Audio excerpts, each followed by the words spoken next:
I've experienced that quite a lot over I'd even say like last 10 years. Even that's a prime example. Is now I'm very good at teaching adults how to swim. You know, because I've studied it. I keep telling you, I need to come to you, didn't I? I keep saying it. You need to roll through, man. I know. I keep saying it. Nah, don't do. Listen, guys, don't laugh at me. I'm just saying. I've been taught my whole life. I've been taught my whole life, and I've been able to get in the pool and splash around and do stuff. Yeah. But in terms of, I want to go in there where people go, oh my days. You know them pool scenes from the movies? Yeah. When, yes, guys, man, welcome to the first episode of the sit down. More to come. I got my boy Harley in the building. You say it, Harley, man. Listen, this podcast, boy, is gonna be one for the ages. Yeah, one for the ages, bro. I can't wait because a lot of people didn't know we was gonna do things like this. It's been a long time coming between me and you. Yeah. You know, we've been speaking about things like this for a while. But yeah, man, I'm glad to be here, bro. Thanks for inviting me. Hey, listen, guys, make sure you're taking stock because I see this guy in every Instagram post, Twitter post now. Even when I turn the TV on, he's on there doing stuff. So shout out to you, bro, for all the hard work you've been putting in, man. Nice one, man. But, bro, talk to me, man. How did swimming start? Because in my mind, I remember a conversation me and you had at least 10, 15 years ago, maybe. Even more than that, even longer. Is that where it came from, or am I going crazy? No, you're right, bro. Swimming, well, you know me, innit? Like, we grew up together on the blocks. Yeah. You know, mainly football was our sport. That was our sport of choice all the way through. We've done a little fun swim here and there. We'll go to the pool and track and do a little fun swim. Yeah. You know what I'm saying? But that was as far as swimming really went for me. But yeah, what you're referring to, I think it was that day at the gym. And there was a little period of time where we was just left school, I think. We was going to Peter May gym every now and again, you know, trying to get hench. Trying to get hench. I remember trying to get days. hench. And then I was trying to play football, wasn't really working out. I saw a poster on the wall at Peter May that basically said like lifeguard apprenticeship, like advertising for lifeguards kind of thing. And it just says, oh, there's a free qualification there. If you want it, call this number. So I remember taking the number down. In fact, I remember everyone walked past the poster and they was waiting outside and then they was waiting for me. And I was quickly jotting down the number, put it in my phone, carried on the day. And then a couple months later, I went to, they called me back or they emailed me saying, yeah, like you've been accepted for this course that I forgot I'd even applied for. And I had to go and do an assessment day. Sick. Do you know what I was thinking, right?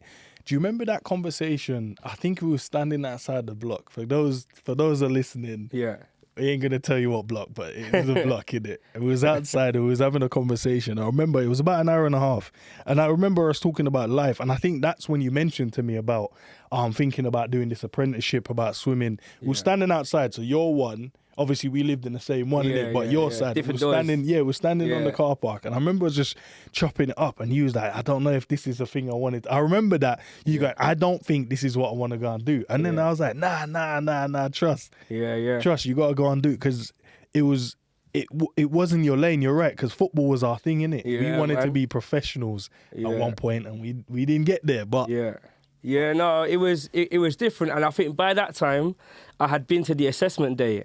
And basically, when you go to get onto a lifeguard course, you've got to be over the age of 16. Okay. And you've got to be able to swim, I think it's like at least 2 lengths of the pool without stopping. Okay. And you've got to be able to pick up a brick from the bottom of the pool. That's the entry to get onto the course.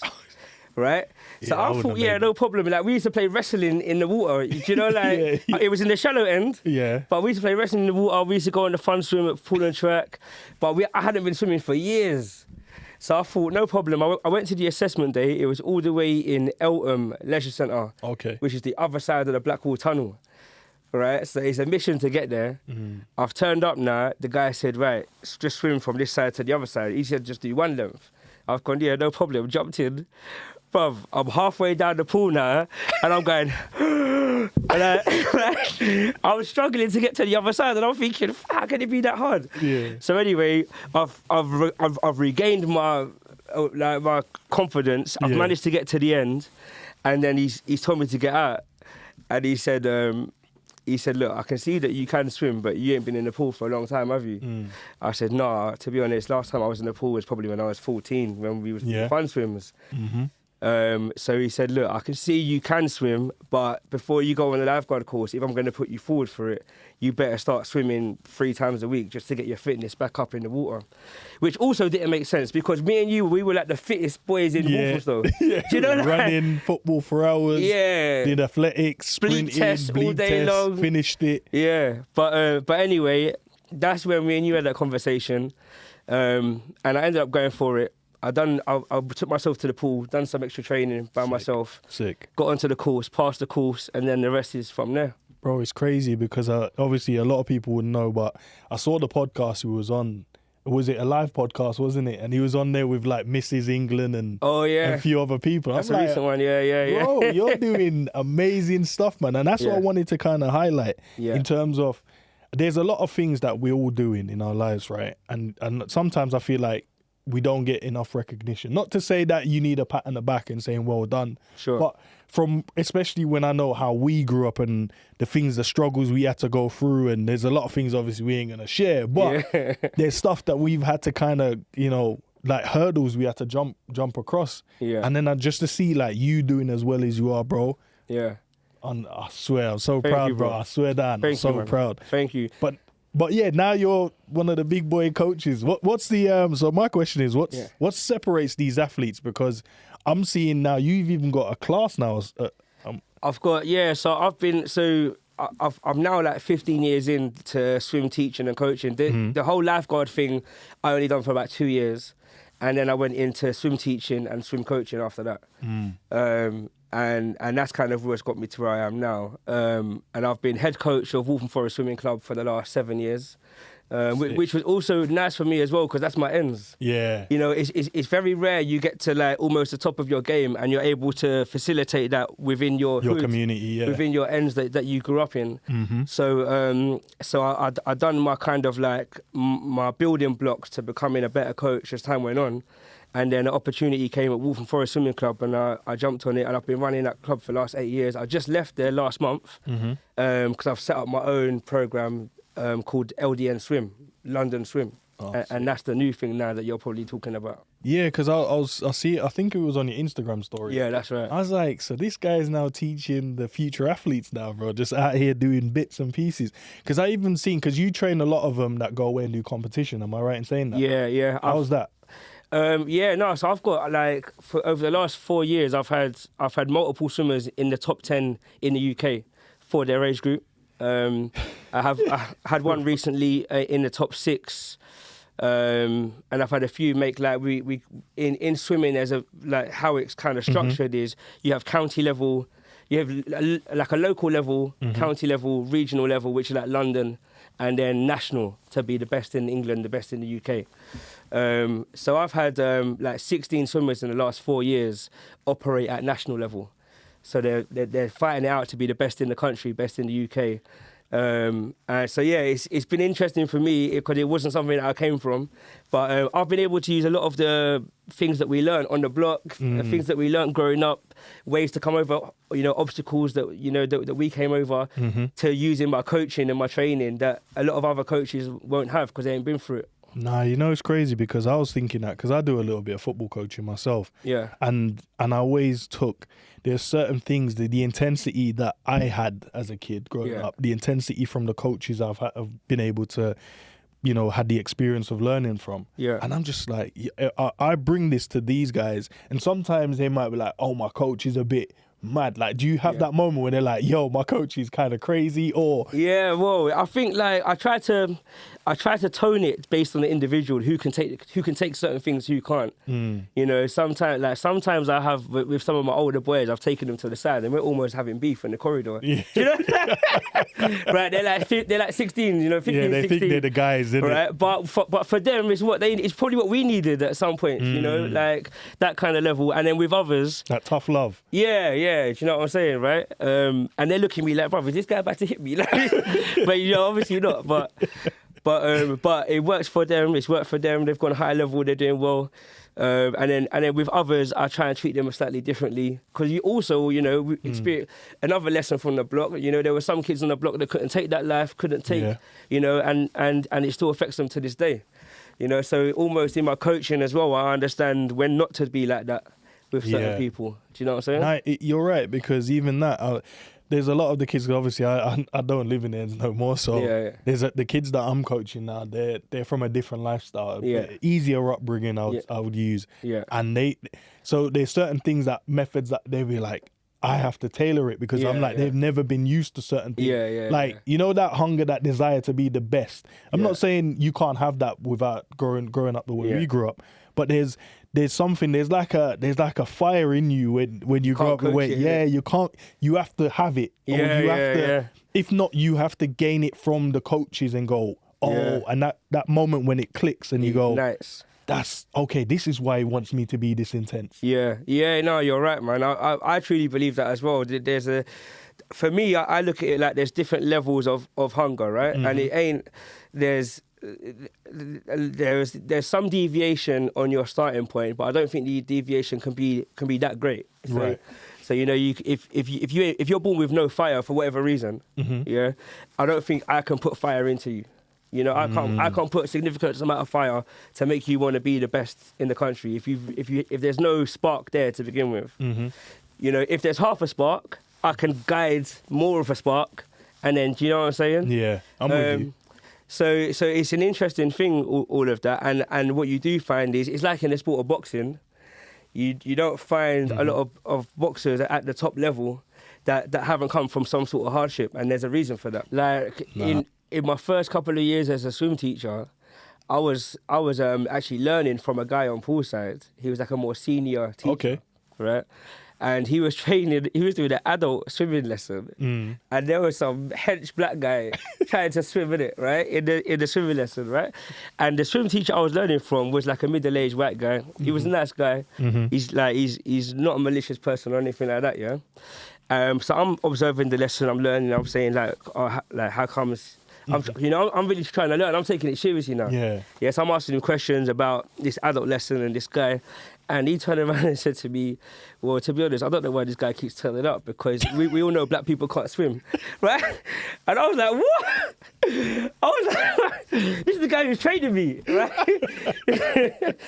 And I'm like, "Okay, right, we're here. We're all here right. now. Boom, boom, boom." Yeah, we're in the building now. Yeah. Okay. So I actually went away myself and like researched and Googled and read books on like the different like your body composition, and how muscle sinks and fat floats, and how different humans can float naturally, less or more. So because I knew that wasn't a right answer. Do you know what I'm saying? Yeah. That doesn't sound right to me, and I know I can swim. You know what I'm saying? I'm half black myself, right? So I don't know whether he realised that when he was talking to me, but so anyway, you got obstacles like that where the people training you are misinformed from the beginning. Right. And if I just take that on the chin and say, okay, cool, I probably wouldn't even be sitting here right now as one of the top coaches in the country. He would have blocked my pathway to education straight away. You know? It's crazy that you went and did that research, because especially when you trust what you're trying to do, and when you're trying to build your own thing, and going away, reading books, watching videos. And these are the things that I want to really let people really pay attention to, because if you want to be the best at something, the work that you have to do behind the scenes, a lot of people, they don't see it, they don't recognize it, they think, oh, he's just good. It's like, no, I've had to read like 100 books. He's just lucky. Yeah, I've watched 700 hours of sometimes useless videos at times to find the correct one to help me. So you going away and doing that work, man, it's honestly, but it shows. I've experienced that quite a lot over I'd even say like last 10 years. Even that's a prime example, is now I'm very good at teaching adults how to swim. You know, because I've studied it inside out. I keep telling you, I need to come to you, didn't I? I keep saying it. You need to roll through, man. I know, I keep saying it. Nah, don't do... Listen, guys, don't laugh at me. I'm just saying, I've been taught my whole life. I've been taught my whole life. And I've been able to get in the pool and splash around and do stuff. But in terms of, I want to go in there where people go, oh my days. You know them pool scenes from the movies? When... I don't know, the superhero comes out the pool. I want that. I want that slow-mo. I want that slow-mo where I'm just, they're like, oh my God. And then he's come out and I've got long hair as well, so I do the scenes. And do you know what? It's because another thing I done alongside teaching the theory, like teaching myself the theory a lot of the time, was once I got a little bit more into it and I knew people was looking at me a bit more now, yeah. So I started to refine my stroke. So I learned. I kind of. Sounds crazy, by the way, but we'll let that slide. What?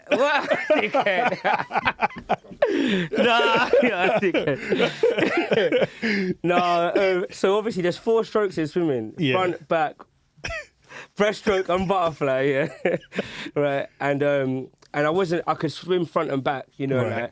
But I couldn't really swim breaststroke or butterfly that well, particularly not butterfly. That's the hardest one.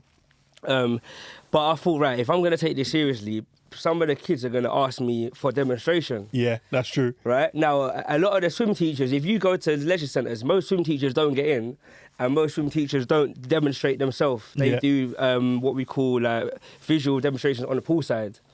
So they just use their arms and on, like in the air. I've seen it. You've seen it, right? Yeah. So I thought, no. I said, if I'm going to be taken seriously, right, particularly as a person of colour in this environment that's trying to excel, I'm going to make sure I can do these strokes at least one length, solid, good technique. So for about 2 years, after my lessons, I'd stay behind and I'd chill in the water and I'll just be doing basically the same drills I was teaching the kids. I'll do them myself to get better and better. And now I can do a good solid, well, for a long time now, I've been able to do a good solid 25. So anyone asks me, can you show me that? In anything I teach them in the water, I can show them. Do you know what?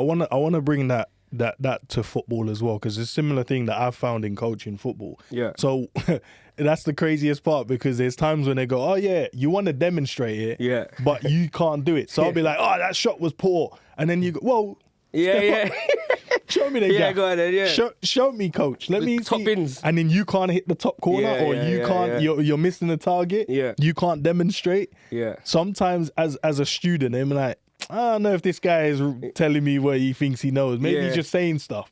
But the moment I step there and I wrap it in top corner, they're like, that's it, bro. It's and if anything, it's inspirational as well. 100%. When you've got a coach who can because the thing is, not all people that can do the physical can coach. 100%. They don't know how to engage. I agree with that. They don't know how to discipline, etc.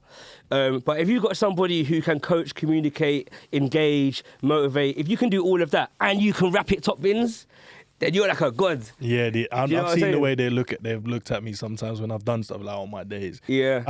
But you said about discipline, bro, and especially in the sport that you're currently in coaching, discipline matters. Same as football, same as any top flight sport. But in terms of what you're doing, like, what have you noticed in terms of discipline in your industry? Discipline in swimming, I think, is higher, man. It's a very difficult to get anywhere in swimming. You need to be training more hours than probably most people do in other sports to begin with. You know, it's I'll give you an example, right? Some of my top swimmers that I've had for the last few years, age 14, 15, 16, training 14, 15, 16 hours a week. You know, so they're training every day after school. They're in 2 mornings a week before school. 5:30 in the morning. Crazy. So they'll be like, I'll give you an example for a Monday. So a 14-year-old kid who's top 10 in England for his swimming, on a Monday morning, 5:30 he's in the pool, finish at 7, put his school uniform on, go to school, full-day school, back at the pool at 6 p.m, 2-hour session in the afternoon, and then they'll have little bits of like land training stuff, you know, press ups at home, things like that they're meant to do in the evenings as well, and that's kind of the standard, I think, and I think that's a lot more intense than, say, what we would have done when we was 14 playing football. How does, just to add to that, how do they, because that sounds to me for I don't know, say I'm going to use a 10 to 14-year-old. Yeah. That level of commitment, dedication and discipline. Yeah.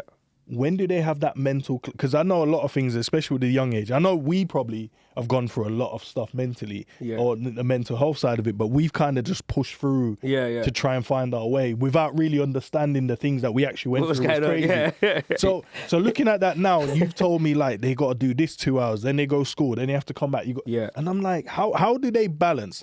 From a coach's experience, how do you think... they've balanced that, the mental health side, to make sure they're not like burning out? I think they need to, well, do you know what? This is the thing, a lot of them do burn out. Right? Okay. So I designed the program. When I first come into swimming and the club that I've been working for, the program was a lot more intense. Right. Okay. I've managed to get better results with a less intense program. For that reason, because the mental side and the overtraining element and also the mental fatigue that young children can have is not healthy, and if they haven't got a supportive network around them, if they haven't got parents that are pretty much there all the time to support them emotionally, to drive them physically to the pool and back, that kind of schedule I'm talking about there is something that probably we wouldn't have been able to do at our age, because we just didn't have the parental provision to get us to places. Yeah. If that pool was in the other side of London, or half an hour's drive away, we're not getting there at 5:30 in the morning, period. Yeah, that's true, I thought about experience, the stuff that we missed out on a lot because of that. Yeah, but you have to be careful with swimmers and athletes. I mean, in any sport, around burnout and things like that, you have to be responsible. But yeah, it's something that really is individualised for each kid. You have to kind of work out what they're going through, how much can they take in the moment, and what's gonna, even if they look happy right now, you've got to almost plan ahead. Is this kid laughing and joking now? Sounds like me. He's laughing and joking now, but is he going to be laughing and joking in 2 years' time if he maintains this level of intensity? You've got to have that hat on as well. I'll tell you something similar to what you're talking about. Yeah. In terms of planning and having that foresight going right. I know what's good for him now, but I want to make sure he's good in the next month, 2 year, 6 months down the line. And I think this structure is the best for him. Yeah. So in football, I was doing a drill the other day, but it was a team drill. So defence, midfield go out to the wide men. The wide men are able to take on the defence, get the ball into the box to the strikers, goalkeepers. So in this whole scenario, goalkeepers working, backline shuffling, shifting, midfield gets to work, wingers get to work. Yeah. But initially, some of the players were like, I can't, like the wingers especially, they keep making the same mistakes, and they're getting frustrated. Yeah. And I put them in that scenario to show them it's about what you need to do instead of going, I've seen all of these tricks on TV, I just want to do this. It's about end product. And in the moment, I'm like, I know they're going to suffer, but I already know in 3 to 6 to 7 months to a year's time, they're going to look back at this and go, this has benefited me. Yeah. And since I've been doing that, so their team won, 5-0 the other day. Nice. And then they lost the first game that when I ran that first session. Yeah. But the overall football, you could be proud of what you saw in terms of they try to implement. So I'm like that in a sense as well. I like to plan in my head, like, right, what is going to be best for them going down the line? Because I know the mental health side of it is going to be as strenuous on them as they're getting older, because the pressure gets more. Yeah. There's parents that's probably non-supportive or overly bearing, or do you know what I mean? Because you got to play in the Premier League, or you got to swim for England, or do you know what I mean? And also, even with that, even like you said, like they lost that first game after that, But that's also another important thing as well that I've always tried to ensure they understand that, like, not everything is results driven at that age. The results driven mentality, I think, is something that still exists too much in amateur sport. Yeah. Where a coach will gear up a football team or a squad of swimmers to do really well on one particular day, one particular tournament, one particular competition. But then 3 years down the line, those kids have been so overworked, so overtrained, mentally fatigued, shouted at all the time, not being nurtured correctly, and then they quit the sport. So they've gone and been county champion at the age of 14, and by 16 they've left. Well, they're in school and they're not doing nothing. Nah, it's crazy, man. In terms of the consistency side, right? What does your day-to-day look like from a swim coach aspect? Because I know from a football, like, you got a plan. There's a lot of planning from your point of view. Yeah, for mine, it's well, you kind of plan for the whole season ahead. So you haven't. Okay. So from our seasons are September through to the end of July. Okay. Pretty much, right? And you kind of have August off. And and you know your key competitions throughout the year. Okay. And when they're gonna drop, you know the dates of them, and probably slightly different to football where you have like a fixture calendar. Yeah. And you just go run the fixtures through. You have competitions. It's slightly different to that. Because they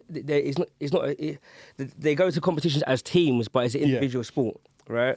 So I'm looking at getting you as an individual to peak during that season at your most important meets, right? Your most important competitions.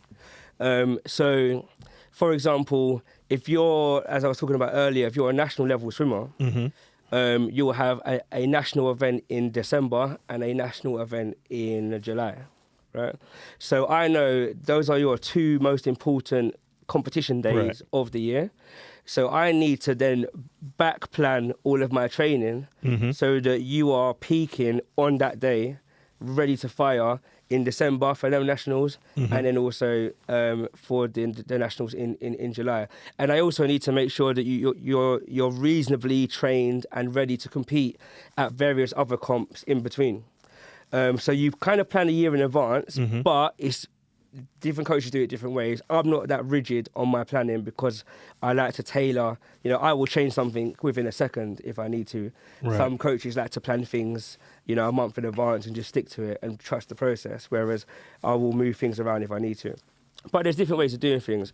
But generally speaking, you're planning a year in advance, you're constantly analysing it, you're doing 2 training sessions a day minimum, and then personally, I'll do other stuff as well on top of that, like training other swim teachers and mentoring. That's crazy. That kind of stuff. Mentoring and teaching other swim coaches is crazy. But yeah, that's kind of what it looks like. What about the so you're saying you got those 2 big competitions, so that's the elite, right? Yeah. So how did they respond to failure? Because you've gone, right, we're planning for a whole year, and we're gonna hit these two tournaments, and we need to be the best. Yeah. Say it's not successful. How do they manage? How do they deal with it?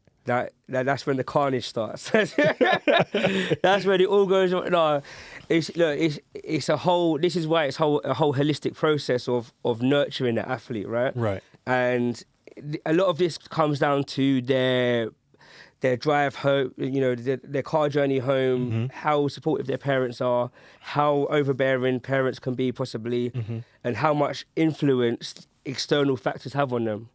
Because if it's between me and the athlete, I can train them, I can train the psychology around the competitions, right, and what is a success, what is not a success to us, right? And that should be the only metric that matters. But sometimes what I've had quite a lot is a swimmer may not even do that badly. They may make a lifetime best, right? So we go to the competition, we go to nationals. You've swam the fastest you've ever swum in your life, right? And but they finish 4th instead of finishing 3rd. That was going to be one of my questions, because I'm like, from a parent standpoint, or you know, the coach standpoint for this athlete, it's who wins. For an example, that shows who's the best. But you're saying, no, you've now swam the fastest you've ever swam. That is something massive. Well, that is that you can't, as an individual, right? If you've done the 100-meter sprint, right, and you go 2 seconds faster than you've ever done in your life, right, so you drop down from 13 to 11 seconds flat, but you spoke to your dad the night before, and your dad said he really wanted you to get a bronze medal or a silver medal or a gold medal, and you finished 4th. So you've gone 2 seconds faster than you've ever gone in your life. What's that? That's a 20%, you know, increase on your personal best, lifetime best ever. But I've seen kids do a similar thing to that and come off poolside crying, because it's not matched either their own expectations that have been influenced by their parents or their peers, or anything they've seen on YouTube or anything that's not what we've discussed. What we've discussed. Yeah, so it's a hard one, but without external factors, I normally find it quite easy to manage disappointment, because you also should be disappointed if you've not met a realistic goal. And we have to look into why that is. Is it because you missed some training sessions? Is it because your nutrition wasn't up to scratch? You know, I had one guy who was disappointed at Nationals last year, that he didn't do too well, and I couldn't figure out why. And then it was only the evening after the competition, he said to me that, I said, "What did you have for breakfast, by the way?" It just ringed in my head. Yeah. I said, "What did you have for breakfast before the race this morning?" And he said, "Nothing." Is that no fuel? No fuel. No fuel. You're swimming, and he's swimming a long distance race, right? So this ain't no like 50. This is not a 10-second race. I won't say too much because you'll know who he is. Right? Right, but, can't give away the secret. But this is a long distance race, yeah. You need some fuel, and the guy had no breakfast, right? And we've done all that training in the lead up, right? I've done extra sessions with him in my own time, and he's done extra sessions, you know, for himself, and then, you know, you just don't have breakfast that morning, and that can make the big difference. Normally, if they're disappointed and they haven't performed, there's reasons why, and you can address that objectively. Only when the initial expectations were not realistic, then it becomes a problem. Nah, it's crazy. No, listen, I want to go to this camera real quick. Yeah. Guys, it's important to fuel. If you're an athlete, fuel yourself. Have your dinner. Have your dinner, because you got to have a decent breakfast as well. You can't be out here going, I need to compete, and go there on an empty stomach. Yeah. That's not how it works, man. But some people can do it. To be fair, when we was playing football, there was times when I don't even think I even had breakfast, and I still performed well. But obviously, if I wanted to be at my peak and at my best. This is the thing, you're talking about, and also in a game of football, like, you can kind of here and there hide through the team, right? So you might score a hat-trick, yeah? But then other points of the game, you know, you can... But in the swimming lane, when there's 10 people and you're the only one in that lane and you've got the wall and the clock, there's nowhere to hide. So if you ain't had breakfast, if your stomach starts going to you halfway through the race, don't fancy this today, you didn't fuel me, then there's no one coming to slide tackle last minute to get you out of trouble. To get me out of trouble. You know what I'm saying? I got to push through. Oh, man, that's great. Do you know what? We spoke about in terms of your athletes. How do you, because you as the coach has prepped, designed the program to get the best out of your athletes for the whole year. And then you turn up, and I know you're going to have your own goals and expectations because you got pride and you want to show the world that I am the one, if not the best, one of the best. Yeah. How do you handle that if your athletes don't hit the certain targets you might have set with them personally, or targets you've set to yourself, and you go, if I walk away today and I've got, I don't even know the terminology you're going to have to help me. Say I get a few placed, I get a few people placed, and I've got a few personal best. Yeah. Those are the targets you set. Say you go and we don't hit that. How do you handle? I have been disappointed with myself in the past. Like when I was first getting into this kind of field, and probably when I knew less, when I was less informed, I went to a few competitions. And I don't think my swimmers hit some of the targets that I wanted for them, and that I thought were realistic. But so then but I'm quite objective. Like I'll go back to the drawing board and I'll look at everything, what we've done for the last 6 months. You know, what the attendances were, what training I've been giving them against other advice, and then, you know, I'd look at more books, more research again, similar kind of thing, and then I'll be able to learn. You know, my things are.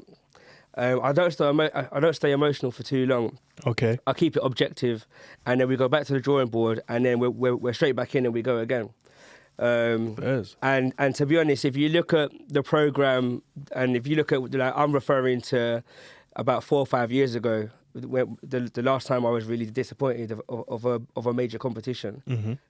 Since then, we've got stronger and stronger and stronger every year, and it's because I do evaluate and analyse every single season, every single major meet, to make sure that the next cohort of kids, or the same ones that stay with me, have a better, stronger experience going forward. But I think that's just what everyone should be doing. No, fairs, man. In terms of, we spoke about motivation as well, and how do you motivate yourself?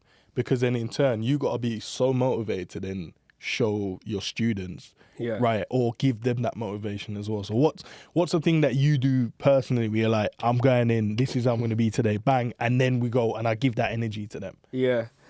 I don't know. I think I'm highly motivated just generally, you know, just to do well in whatever it is. Before I did that lifeguard course, I done a little while in Asda. I don't know if you remember. I was doing trolley boy at Asda. I do remember. I didn't tell many people about that one.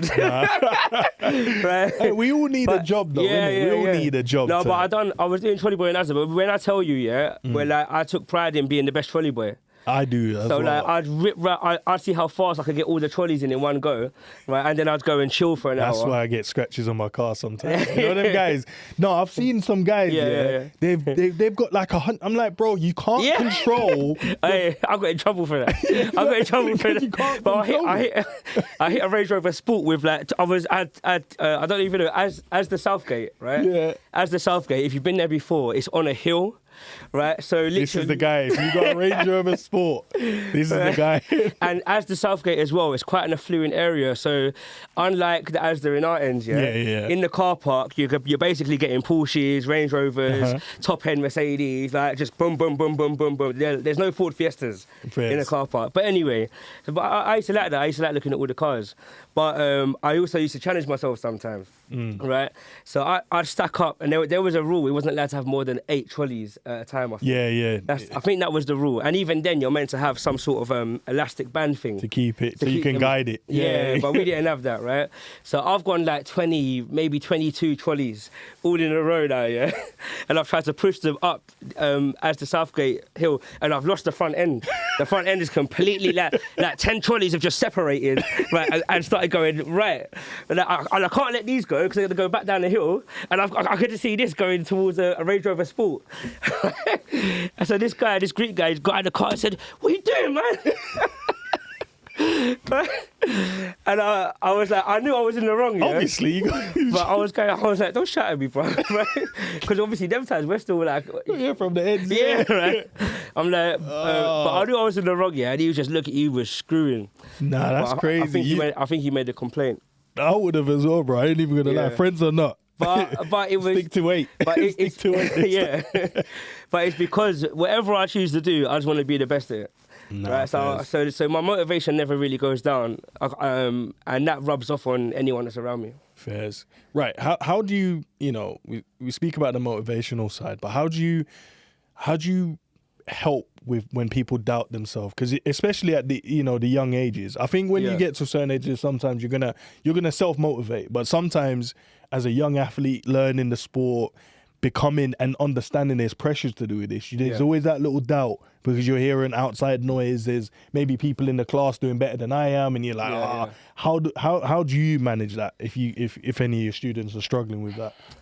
I have a lot of like one-to-one chats with my swimmers if I identify any of that. And again, it's all I'm very individualized in my approach to how I deal with confidence, right, and them kind of issues. With some swimmers, they genuinely don't understand how good they are. Yeah.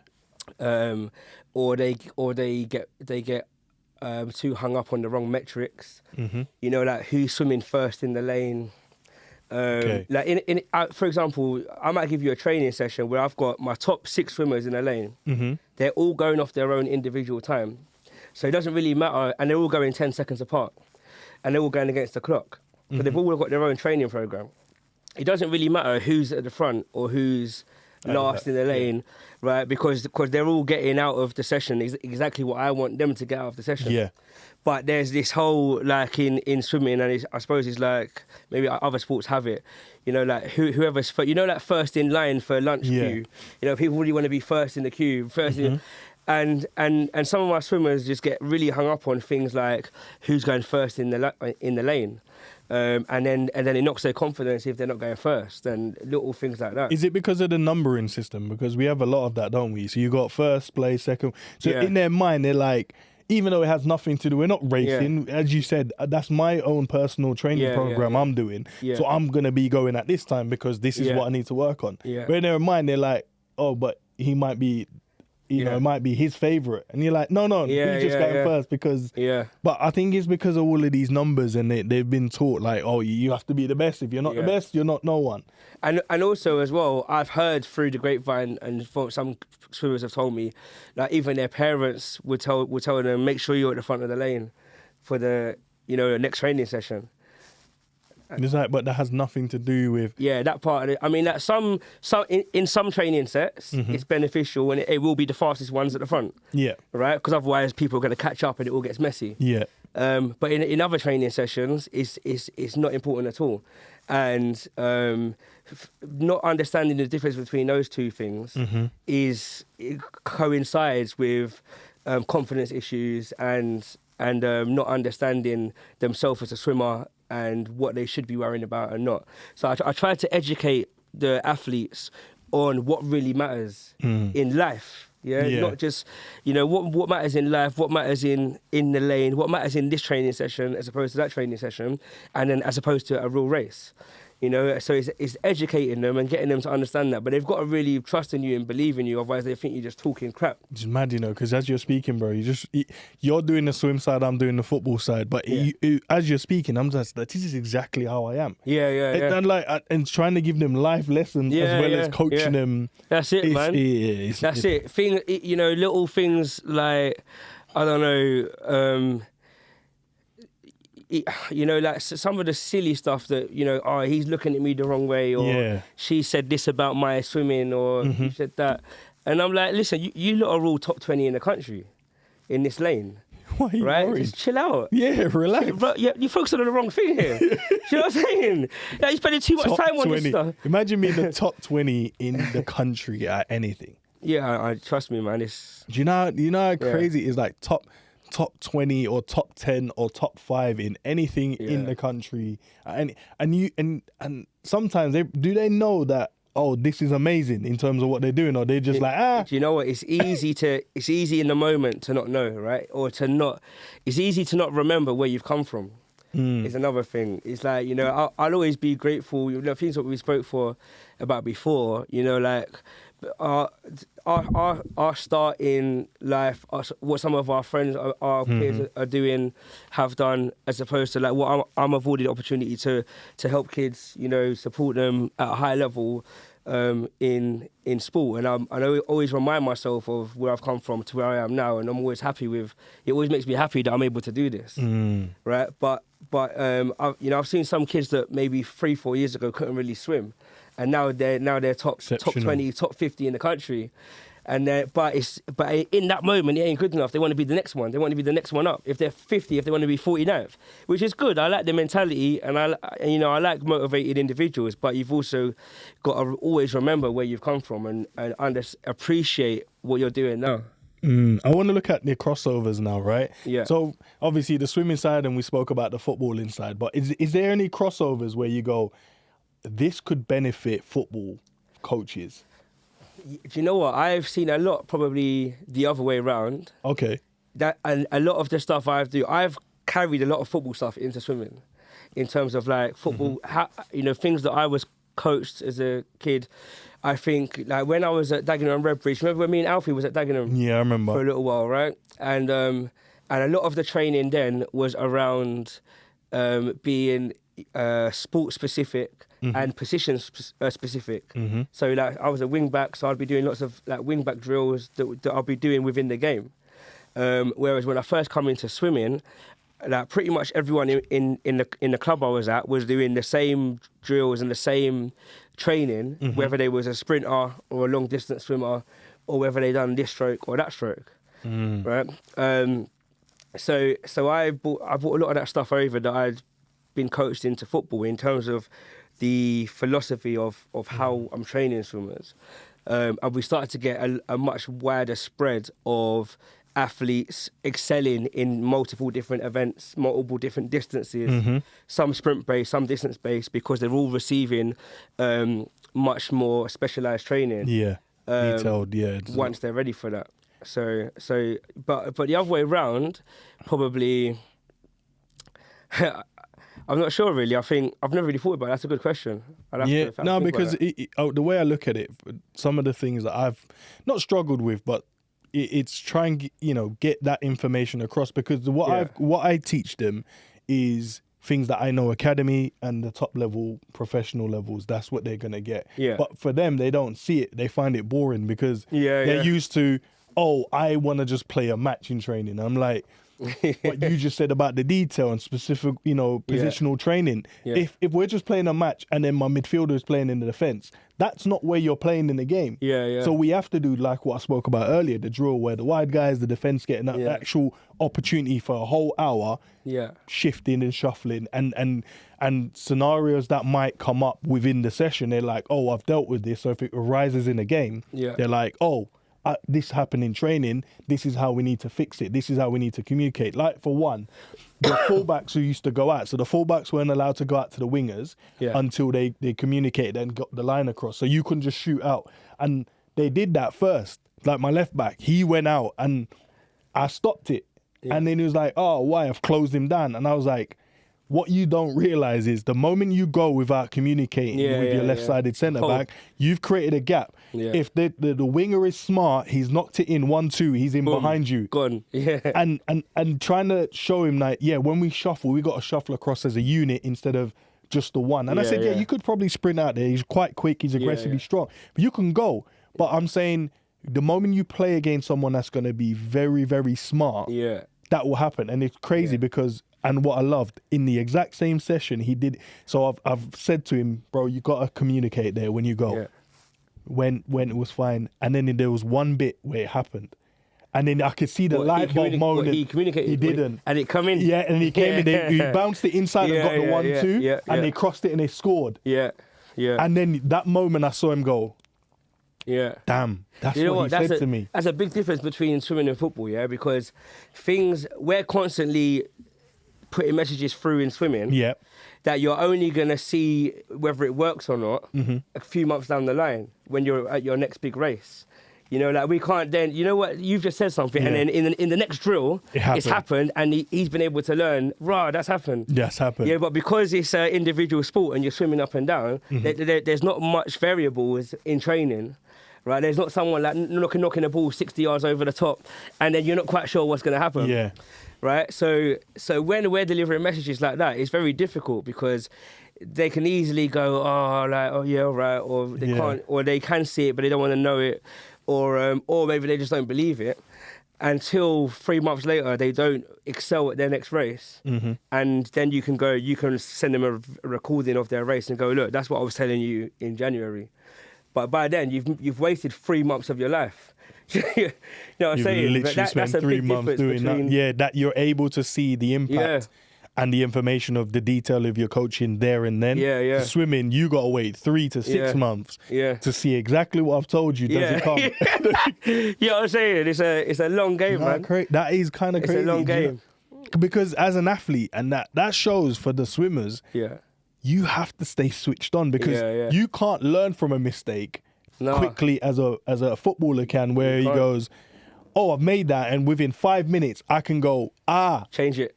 Change it. As a swimmer, you gotta wait another. No. So if you make a mistake 3 months down the line, you gotta wait another 3 months. Yeah, really. So within that 6 months, you feel what are we doing here? Do you know what I'm saying?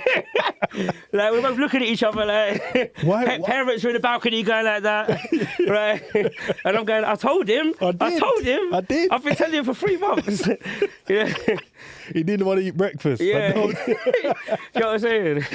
Oh, man. No, honestly, bro. But, hats off to you, bro. You're doing amazing things. Yeah. Do you know what I wish you do more of, though? From a friend to a friend. Yeah, go on. I want you to celebrate it more, man. Because people don't realise how big you are in the game. I swear. No, a lot of people don't. A lot of our friends don't. They just think, just Harley, the swim coach. I'm a lifeguard. They still think I'm a lifeguard. Who was it the other day? Someone was messaging me They said, are you still lifeguarding? I'm like, bro, I've not been a lifeguard for like 15 years. You've not seen him on TV? You're not seen him going to no awards? disrespect to lifeguards, obviously. Yeah, but you've not seen him go and get the awards. Yeah. And stand up there in front of thousands going, yeah, I'm the best. Have you not seen these things? I'm just like, but I wish you celebrate a little bit more. You know bro, what? I'm never overly fussed on how people or who sees it or how I'm seen, because I know people that are important or need to know will know. You know, the industry will know, or eventually you'll know. It's kind of that way.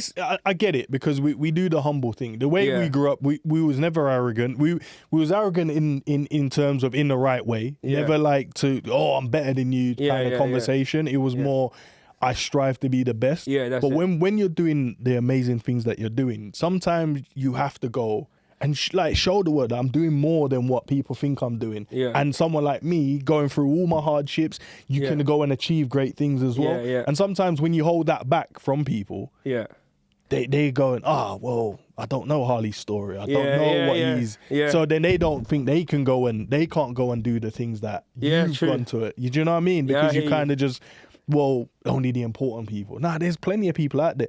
And it's crazy because we never, at not one point, us growing up, we thought we'd be sitting across from each other talking about swim coaching and football coaching. Yeah, it's kind of mad. Life. Yeah. Do you know what I mean? I never thought I'd do coaching. Yeah. It wasn't anything that I thought I'd want to do. Yeah. But I fell into it. Yeah. I've never spoke to you and we spoke about swimming, bro. We was like football. And just girls. Yeah. You're right, man. You're right. Well, do you know what? This year I'm trying to now that I've left the Wolf and Forest Swimming Club, I'm running my own programs. I have a bit more time now, anyway. So I have a bit more time that I'm running my own programs. Like, I want to try and get some more like content out there on social media around swimming that might incorporate some of my own stories. That kind of thing. Maybe do more things like this. So you might see more stuff like that this year. But yeah, I've always just been like just driven in my own ways and not necessarily needing the gratification or anything like that from elsewhere. But I hear exactly what you're saying, because and sometimes people do come to me and like they have told me they've been inspired by, because if they've known my story, if they know it, particularly if they know it from the beginning. In what I've done and things that we've achieved. So, and yeah, man, I have a lot of people to thank for that as well. Like in the industry, that people that I've met along the way, that have supported me and seen the hunger and helped me, helped open doors as well. So now, because I've seen some big pictures, man. I'm like, Harley knows this guy. I'm like, okay, he's in the right rooms. Because and like what you said, bro, people have come to you, and similar for myself as well. And there's things that I'm not going to share it now, but there's things that people directly message me and said, if it wasn't for you doing this, streaming, podcasting, having these kind of conversations, like you don't know how much of a difference you've made to my life. And I'm like, sometimes it feels like I don't know. I'm not doing anything crazy. I'm not saving lives. I'm not a doctor. Do you know what I mean? It's true, man. It can. Everyone's out there living their own journey, their own battles, and it doesn't matter whether whatever you define as hardship, whether you've come from hardship or not. I've been working with a lot of more privileged kids over the last few years who also have their own battles, and their own forms of hardship in their upbringings, and it's equal, within context to their life. Is as important to them, certain things psychologically, as some of the people. I think you're always going to help inspire others too at the same time. Yeah, and I think we need to keep, and as I said in it, what I've noticed with yourself, even though you're in a position where, most people would love to be in, to be fair, but you've still kept your authentic self. From what I've noticed and I've seen, which is always good, because sometimes people get to places and they change. And I'm not saying you can't adapt and you have to realize the different surroundings you're in, and there's a different person or a different version of yourself that has to come out. But to try and keep still that level of authenticity. Thank you. Say you can use that, and I'm just like, that's what I love seeing. Then people go in and then they just become this new person, and I'm like, I don't know this person. Yeah, who's that? Like, who's that person, man? Yeah, no, do you know what? I personally, like, I'm quite. I can't fake a room, man, or like I can't. Same. I can't do anything where I feel like I'm having to be too out of character, you know, to get on with it. So I've always just, you know, which has helped me in my coaching style. To be honest, like, same. It's helped me be unique in my field. You know, like when we go to nationals, if you look at like the top 50 swimming clubs in the country, I'm like the only black head coach in that building. Right, and I'm probably the only one I'm definitely the only one from an East London council estate, yeah. Right, and you know, etc., right, and then you know, where I've stayed kind of like true to that just by nature, I think it's helped me have a unique take on coaching, a unique take on how I communicate with swimmers, and how we just get on with things as well, which has probably helped me a lot over the last few years too. Nah, that's crazy, man. But, you know, what advice, just to kind of finish off, what advice would you give someone listening in, watching, you know, in terms of not being successful, but being consistent if they want to get to the best level or the highest level?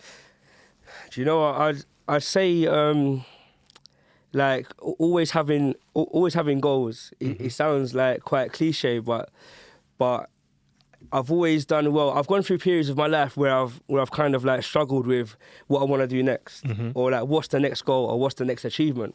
Okay, at one point, you know, they were very clear. You know, like I want to get my lifeguard certificate, so I'm going to the pool now every day till I get that. Yeah. Right, and then I want to get my swim teacher certificate. Right, so now I'm going to watch a 1,000 lessons until I know everything about swimming teaching. Right, but then the more you go on with that journey, the harder it is. You know, once you've got all the certificates, once you've got all the, and it's just down to like you out there in the field, it's harder to set them goals. And sometimes I've gone periods of life without really having set goals, and I've kind of got lost a little bit. But then when I've switched back on again, and I've gone, right, do you know what? In the next 6 months, I'm going to go bang, bang, bang, bang. It helps me so much. And so that's what I try to keep doing all the time now. It's just having just realistic again. So we're not like the kids setting unrealistic goals. You know, we've got to always remember that, practice what we preach. But yeah, just like every now and again, setting the goals, reflecting, you know, have I achieved that? If not, why?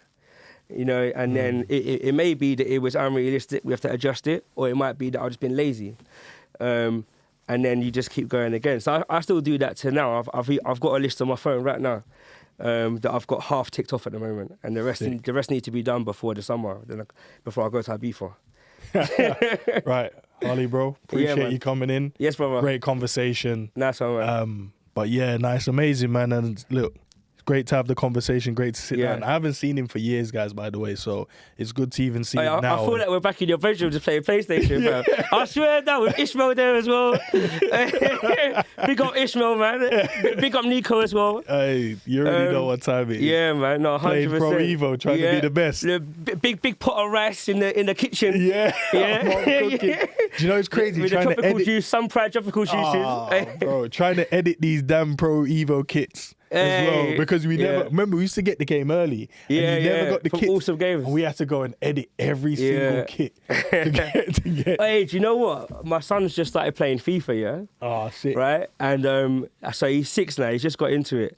And the other day I was showing him the buttons, and I swear down, because of you, I still have Pro Evo buttons that I've always used, right? And you know, I have square as contain and X as tackle, yeah? And I was thinking, why do I do that? Because it ain't even an alternate. It's alternate, then you got to edit, right? And that's because of you, bro, right? So then I thought to him, I thought to Kian, I thought, right, do I want to set him up? So I have to, do you know how many times I've had to change people's buttons over my lifetime, yeah? Because of this guy, right?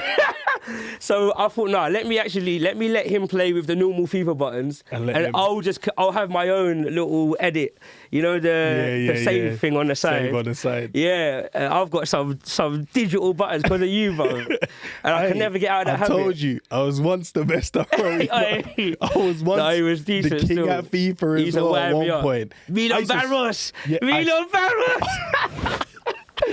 Scoring goals for fun. But listen, bro. But Love. big up yourself though before we finish, man, because Go on. obviously, from this setup is sick. Yeah, and I've seen you on your on like the online podcast version YouTube, with the football stuff you've been doing, the YouTube channel, and I've seen you've just been plugging away. You've been consistent. I think this is a good next step for you, man. So I hope it goes well. Bro, love, man. Love.